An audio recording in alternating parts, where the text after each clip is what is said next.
हिंदू धर्म के लिए बहुत ही अहम दिन है क्योंकि इस दिन उनके एक भगवान जय श्री कृष्णा का जन्म हुआ था। लेकिन सबसे इंटरेस्टिंग बात है कि इस दिन को आज यूएस में भी सेलिब्रेट किया जा रहा है। और अमेरिका में भी हमेशा की पर भी बहुत ही, और अभी मैं वही जा रहा हूँ जो आप देख रहे हैं, कुर्ता शलवार पहने हूँ, तो मैं भी वहीं जा रहा हूँ अभी। और जन्माष्टमी जैसे मैंने पहले भी कहा, एक मेरा बहुत फेवरेट फेस्टिवल है, क्योंकि लोगों को पता है कि मैं जो मैंने घर वापसी की वो भी लॉर्ड कृष्णा की वजह से करी, थ्रू इस्कॉन मैंने करी। ऑफ कोर्स ये तो मेरा फेवरेट फेस्टिवल होगा बिल्कुल। श्री कृष्णा का जन्मदिन आज दुनिया भर में सेलिब्रेट किया जा रहा है। ये कोई पहला त्यौहार नहीं है हिंदुओं का जो यूएस में मनाया जा रहा हो, बल्कि इससे पहले भी कई ऐसे त्यौहार हैं जो हमने देखे हैं कि इंटरनेशनल लेवल पर सेलिब्रेट भी किए जाते हैं और वहाँ पर छुट्टी भी दी जाती है उनके खास त्यौहार पर। सॉरी, अमेरिका के अंदर जो सबसे ज्यादा इनकम है वो इंडियन अमेरिकन की है। पहले उन्होंने अमेरिका को डेवलप किया, दुबई को डेवलप किया, इंग्लैंड जैसे कंट्रीज को डेवलप किया। इंग्लैंड का प्राइम मिनिस्टर इंडियन है। तो अब आज तक हमने ऐसा कभी नहीं देखा कि पाकिस्तान का कोई त्यौहार यूएस में सेलिब्रेट किया गया हो, लेकिन इंडिया का आने वाला या गुजरा हुआ हर त्यौहार यूएस में सेलिब्रेट किया जाता है। इसके पीछे क्या देखिए, कर्ज पर कोई कंट्री डेवलप नहीं कर सकता ना। चाहे आप $1 बिलियन का भी कर्ज ले लें, आप कर्ज पर डेवलप नहीं कर सकते। आप जब तक अपने पैरों पर नहीं खड़े होंगे, आप अपना खुद कमाएंगे नहीं, आप नहीं कर सकते। यूएसए वाले हमें कहते हैं कि आप लोग हमारे कुत्ते हैं। सीरियसली, प्रैक्टिकली अरे आर्मी क्यों उनके टुकड़ों पे पल रही है, ये रीज़न है। उनके टुकड़ों पे पल रही है, ये उनके साथ कारोबार करें। हमारे मुल्क में क्या नहीं है। तो पाकिस्तान और अगले 50-60 साल तक अगर पाकिस्तान रहा इस दुनिया में, तो तरक्की तो वैसे भी नहीं कर पाएगा। इन्होंने जितना लोन लिया है, आई थिंक पाकिस्तान की 3-4 जनरेशन तो गई ये लोन चुकाने के अंदर। वो मुस्लिम के एक्चुअली अगेंस्ट क्यों है? मुस्लिमों ने अपना नाम खुद ख़राब किया है, उनसे पैसा खा के, उनके ही मुल्क में ऐसे ऐसे काम करके जो कि नहीं, एक मुसलमान को शोभा नहीं देते। सर, जो इंडियन को रिस्पेक्ट मिलती है वो पाकिस्तानियों को किसी भी मुल्क में कभी नहीं मिल सकती। नहीं मिल सकती। नमस्कार दोस्तों, जैसा आपको मालूम है इंडियन कल्चर को पूरे विश्व में कितना ज़्यादा लाइक किया जाता है। इसी की ताज़ा मिसालें है कि भारत में तो जन्माष्टमी काफ़ी धूमधाम से मनाई गई और अमेरिका में भी अब की बार जन्माष्टमी काफ़ी धूमधाम से मनाई गई। श्री कृष्ण जन्मोत्सव को अमेरिका में मनाता देख पाकिस्तानी मीडिया के होश उड़ गया और वह यह कह रहे हैं कि हमारे त्यौहार में तो अमेरिका में कोई भी सेलिब्रेशन नहीं होता, लेकिन इंडिया का कोई भी त्यौहार हो अमेरिका में छुट्टी भी होती है और लोग सेलिब्रेट भी करते हैं काफ़ी अच्छे से। तो चलिए दोस्तों, इस पर पाकिस्तानी मीडिया का रिएक्शन देखते हैं, और अगर आपको वीडियो अच्छा लगे तो प्लीज़ चैनल को सब्सक्राइब जरूर करें। काफी ज्यादा उधर हरे कृष्णा कोई फेस्टिवल भी चल रहा है इंडिया के अंदर, और मेरे ख्याल से इधर यूएसए के अंदर भी इस तरह का कोई वो आई थिंक सो फेस्टिवल ही कह सकते हैं, जो भी आपकी जुबान उधर कहते हैं। क्या चल रहा है वो अभी बड़ी धूम चल रही है, क्या है? जी बिल्कुल बिल्कुल, जन्माष्टमी है। जिसको नहीं पता मैं उसके बारे में बता दूं, this is one of my favourite festival. अच्छा, जन्माष्टमी होता है ये, इसके अंदर जो लॉर्ड कृष्णा का जो है वो अपीयरेंस डे, मतलब आप बोल सकते हैं कि लॉर्ड कृष्णा जो है वो की बर्थडे आप समझ लें एक तरह से। तो जन्माष्टमी वो होती है, और अब तो लोग 2-2, 3-3 दिन इसको मनाते हैं, जो कि बहुत अच्छी बात है मैं समझता हूँ। और अमेरिका में भी हमेशा की पर भी बहुत ही, और अभी मैं वही जा रहा हूँ जो आप देख रहे हैं, कुर्ता शलवार पहने हूँ, तो मैं भी वहीं जा रहा हूँ अभी।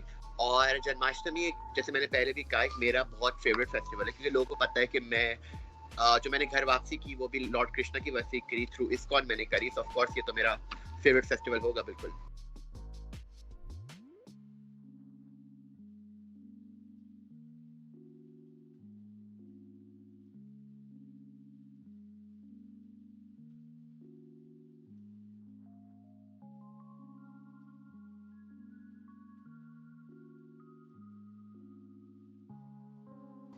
अच्छा, ये फेस्टिवल फेवरेट होने की वजह क्या है? देखिए, मैंने ये बात पहले भी कही थी that I have a very special place in my heart for Lord Krishna. मैंने पहले भी कहा था, और उसका रीजन ये है कि जब से मैं छोटा बच्चा था, मैंने बात बहुत बार बता चुका, तो लोग बोलेंगे क्यों इतनी बार बताते हैं, लेकिन आज फिर बता देता हूँ। सो जब से मैं छोटा बच्चा था, मैं जब से जो कार्टून्स पसंद करता था वो कृष्णा कार्टून्स देखता था, और इतना मेरा जो है वो क्रेज था उसके पीछे that I even used to skip my studies for that ना, इतना मेरा क्रेज था, जिसकी वजह से, बट मुझे उस वक्त रियलाइज नहीं हुआ until I came to America and joined ISKCON and went towards Krishna consciousness ना, मुझे फिर ये बात समझ आई कि इतना क्रेज क्यों था मेरे लिए। And it's more about, I would say, spiritual connection actually। एक ये मैं इसको spiritual connection समझता हूँ more than anything। So yeah, this is where I am and I feel very happy of what I'm following। अभी हम देख रहे हैं G20 समिट करवाई जा रही है दिल्ली के अंदर 9 सितंबर और 10 सितंबर को। बड़े चर्चे हैं, दुनिया की बड़ी नजर है G20 पे, ग्रैंड कंट्रीज आ रही हैं।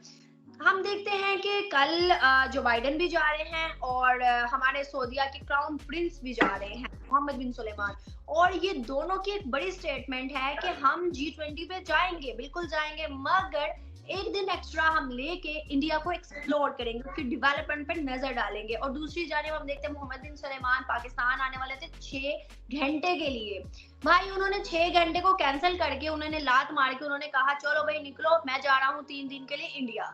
तो क्या सोचते हो, क्या आप इस पर अपनी राय रखते हो कि 6 घंटे का टाइम नहीं था उनके पास, लेकिन उनके पास 3 दिन का वक्त निकल आया? देखिए ये बात ना बहुत क्लियर हो चुकी है इस वक्त कि इंडिया को जितनी सपोर्ट मिल रही है पूरी दुनिया से, स्पेशली मैं बात करूंगा, पहले तो देखिए हर जगह से मिल रही थी, लेकिन इस्लामिक कंट्रीज की तरफ से जितनी सपोर्ट मिल रही है ना इंडिया को, I think this is so unbelievable. मैं समझता हूँ ये चीज बहुत ही जो है वो ऐसा कोई सोच भी नहीं सकता था। जो हमेशा पाकिस्तान बोलता रहता है कि इंडिया में बड़ा जुल्म होता है जी मुसलमानों के साथ। अब भाई अगर जुल्म हो रहा होता ना तो सऊदी अरेबिया के लोग नहीं जाते, सऊदी अरेबिया के क्राउन प्रिंस नहीं जाते। ये बात बहुत सोचने वाली है। अगर किसी पाकिस्तानी के पास ये दिमाग होगा ना, ये सोचने का, अपने वो मीडिया से बाहर निकलेगा और इस चीज को सोचेगा, तो फिर उसको ये चीज रियलाइज होगी। बिल्कुल ऐसे ही है। और इस्लामिक कंट्री ना सिर्फ जाती बल्कि कश्मीर में ना जाती। और सऊदीया के कुछ जर्नलिस्ट भी गए तो उन्होंने ये भी कहा था कि कश्मीर जो है वो मोदी का कश्मीर लग रहा है, मतलब मानने में आता है। तो ये स्टेटमेंट भी हमारे सऊदीया से निकली है। बिल्कुल बिल्कुल ऐसा ही है। और देखिए सऊदी अरेबिया ने, आपने कहा कि जैसे वो इंडिया को डेवलपमेंट देखने जा रहे हैं, बिल्कुल ऐसा। देखिए इंडिया एक ऐसा कंट्री है जिसने पहले दूसरे कंट्रीज को डेवलप किया। अगर आप देख ले दुबई जो कंट्री है उसको डेवलप किसने किया? दुबई में तो कोई लोग नहीं रहते थे, दुबई में कौन गए? इंडियंस मेजोरिटी गए। पाकिस्तानी तो बाद में है, पाकिस्तानी वहां पर जाकर उन्होंने सिर्फ लेबर का काम किया और ये सब काम किया। जो इंजीनियर्स गए थे वो मेजोरिटी गए थे इंडिया से। तो देखिए पहले इंडिया ने, और इवन मैं अमेरिका का भी ये बोलता हूँ आपको, जैसे मैंने पहले भी आपकी इंटरव्यू में बताई थी ये बात कि अमेरिका के अंदर जो सबसे ज्यादा इनकम है वो इंडियन अमेरिकन की है। पहले उन्होंने अमेरिका को डेवलप किया, दुबई को डेवलप किया, इंग्लैंड जैसे कंट्रीज को डेवलप किया। इंग्लैंड का प्राइम मिनिस्टर इंडियन है। तो अब बारी है कि इंडिया, अब थैंक गॉड अब इंडिया को अपने बारे में भी सोच रहे हैं, बहुत अच्छी बात है ये। पहले दूसरे कंट्रीज के बारे में सोचा और अब फाइनली वो अपने कंट्री के बारे में भी सोच रहे हैं। नासा ने स्पेशली ट्वीट की है और इसरो को बहुत ज्यादा प्रेज किया है और कहा है कि इधर लिखा हुआ था we proud to support your mission. मतलब कि उन्होंने कहा है कि भाई हम प्राउड करते हैं जो आपने मिशन मून किया है और उसके बाद अब आदित्य L1 सन मिशन। तो मतलब नासा भाई उस टाइम की डेवलपमेंट करने वाला आज इंडिया को तारीफ के काबिल समझ रहा। तो ये एक बहुत बड़ी अपॉर्चुनिटी और बहुत बड़ा फख्र का मुकाम है सब इंडियंस के लिए, सब भारत के लिए। और अब तो भारत को ऑफिशियली नाम भी रखा गया है, आपको भी न्यूज पहुंची होगी कि अब उसे इंडिया नहीं, अब उसे भारत कहा जाएगा। बिल्कुल बिल्कुल। और ये जो आई थिंक न्यूज है, आई थिंक इस साल की वो सबसे बड़ी न्यूज मैं समझता हूँ और बहुत अच्छी न्यूज भी है। ये चीज ना देखिए मैं हमेशा से बोलता हूँ कि जिस दिन इंडियंस को अपनी वैल्यू का पता चल जाएगा कि वो क्या है। India is the oldest civilisation है ना, अगर आपको पता हो। इंडियंस को अपनी वैल्यू, वो अपने एंसेस्टर्स के कल्चर को, ये बात थोड़ी कड़वी है लेकिन ये बात सच है कि इंडियंस जो है वो अपने एंसेस्टर्स के कल्चर्स को भूल चुके हैं। वो भूल चुके हैं कि उन्होंने पूरी दुनिया को एक रास्ता दिखाया, तब वो ये चीजें भूल चुके हैं। असल में प्रॉब्लम सबसे बड़ी है। लेकिन all credit goes to BJP and Modi ji जो एटलीस्ट ट्राई तो कर रहे हैं वापस से लाने की। वो तो है, कुछ लिबरल्स इंडिया में भी बैठे हुए, कुछ अपने आप को लिबरल्स बोलते हैं वो लोग, और वो इस चीज को बिल्कुल इस चीज को रोकेंगे। जी भारत नाम नहीं रखे, इंडिया तो बड़ा हो गया, लेकिन आई थिंक मोदी जी को इनकी नहीं सुननी चाहिए और भारत नाम हो गया, बहुत जल्द अखंड भारत भी हो जाएगा। बिल्कुल सही। एक और सवाल है शियान, हम देखते हैं कि आज ही मोदी जी 3 बजे शायद वो इंडोनेशिया के लिए निकले हैं और कल वो तकरीबन पहुंच जाएंगे इंडोनेशिया। उसकी जानिब से देखा जाए तो हर कंट्री उन्हें दावत दे रही है, हर कंट्री में जाके वो बिलियन डॉलर्स की इन्वेस्टमेंट कर रहे हैं। नो डाउट इंडिया के पास पैसा बहुत है और पाकिस्तानी इसी बात से जलते रहते हैं कि इंडिया के पास पैसा है, इंडिया के पास पैसा है। लेकिन अगर हम दूसरी साइड देखें, क्या आपको लगता है कि पाकिस्तान के पास जो आने वाला पैसा है दूसरी कंट्री से, क्या वो कम है? क्या हम डेवलपमेंट नहीं कर सकते? क्या हमारे जो प्राइम मिनिस्टर है उनको इस तरह से बुलाया क्यों नहीं जाता? देखिए, कर्ज पर कोई कंट्री डेवलप नहीं कर सकता ना, चाहे आप $1 बिलियन का भी कर्ज ले लें, आप कर्ज पर डेवलप नहीं कर सकते। आप जब तक अपने पैरों पर नहीं खड़े होंगे, आप अपना खुद कमाएंगे नहीं, आप नहीं कर सकते। अगर तो पाकिस्तान और अगले 50-60 साल तक अगर पाकिस्तान रहा इस दुनिया में, तो तरक्की तो वैसे भी नहीं कर पाएगा। इन्होंने जितना लोन लिया है, आई थिंक पाकिस्तान की 3-4 जनरेशन तो गई ये लोन चुकाने के अंदर।